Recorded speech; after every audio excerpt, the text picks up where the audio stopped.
So I've just gotten to the end of Genesis, and it's where Joseph is talking to his brothers, and his brothers are confused on whether Joseph is going to forgive him, and they tell him that his dad left a note essentially, or gave a command to them that they should be forgiven for their transgressions against him. And Joseph says something that's really important, and he says, "As for you, you meant evil against me, but God meant it for good, to bring about that many people should be kept alive as they are today. So do not fear, I'll provide for you and your little ones." Then he comforted them and spoke kindly to them.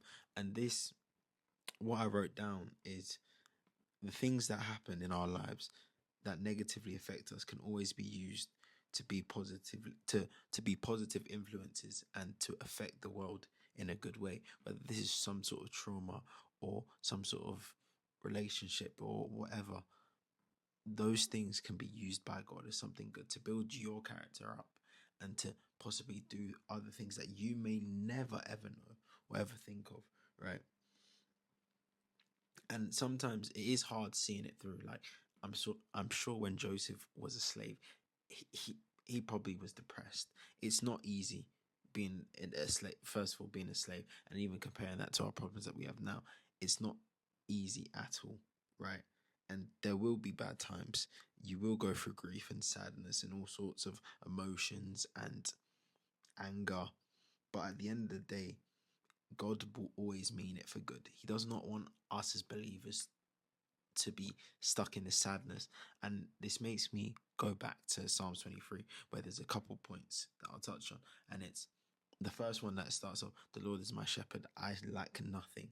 And I think this reflects this whole thing, essentially, this whole verse 50 or chapter 50, because it's essentially saying, even though I'm at the worst of the worst, the Lord's got me. The Lord's got my back. I'm chilling, you know? And then, even though I walk through the valley of the shadow of death, I will fear no evil, for you are with me. Your rod and your staff, they comfort me.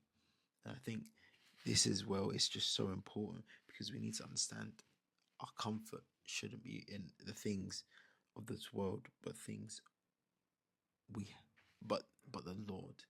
And I think, and in the last verse where it says surely, I think that word surely is shows the faith that we need to have, and shows the faith that Joseph had, or Moses had when he was going to the promised land, or David had, or Daniel had, right? Surely it's believing and having that faith that the Lord will provide, and he will provide. As we've always seen throughout, he always provides, even when it looks crazy. Like, you think Moses wasn't in the moving from Egypt, or when he first got the thought from God, right? Or God came to him, he was like, "What? Me? I can't do this." He literally needed his brother to accompany him to the Pharaoh because he was that scared. He had the star and he didn't know what to do. So he was probably thinking, "Me?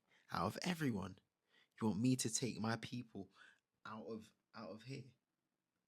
So it's like, the things that happen to us, yes, they will be bad, but we as believers need to look on the positive side to them, because there's always a positive side to them. And this is the outlook I always try to have on my life, and think about the problems I face and how it can ultimately change my life, or change the way I view something, which further then gets to this point where God meant it for good, although the world may mean it for evil, and although that person who did that may have meant it for evil, God will always mean it for good.